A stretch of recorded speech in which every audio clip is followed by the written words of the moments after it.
গুজরাটে পুলিশ হাতে নাতে ধরল ৬ জন পাচারকারীকে। উদ্ধার হলো তিমির বমি অ্যাম্বারগ্রিস, মূল্য ১,৫৮,০০,০০০ টাকা। কিন্তু অ্যাম্বারগ্রিস কি, কেন এত দামি আর বেআইনি বা কেন?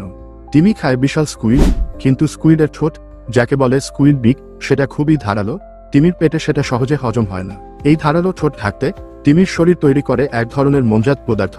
এই পদার্থ তিমি বমি বা পায়খানা করে বের করে দেয়, সেটা সমুদ্রে ভেসে বেড়ায়। বছরের পর বছর পরে সেটি রূপ নেয় অ্যাম্বারগ্রিসে। এই অ্যাম্বারগ্রিস ব্যবহার হয় দামি পারফিউম প্রস্তুত করতে, কারণ এটি সুগন্ধিকে করে তোলে আরও দীর্ঘস্থায়ী, আরও বিলাসবহুল। কিন্তু ভারতে এটি সম্পূর্ণ বেআইনি। তিমি একটি সংরক্ষিত প্রাণী।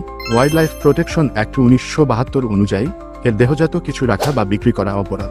এই অপরাধে সাজা হতে পারে ৩ থেকে ৭ বছর পর্যন্ত জেল, আর সঙ্গে থাকতে পারে মোটা অঙ্কের জরিমানা। সমুদ্রের এই ভাসমান সোনা যতই রহস্যময় বা দামি হোক, আইনের চোখে এটি বিপজ্জনক। ভিডিও ভালো লাগলে লাইক দিন, শেয়ার করুন, আর অবশ্যই সাবস্ক্রাইবও করুন।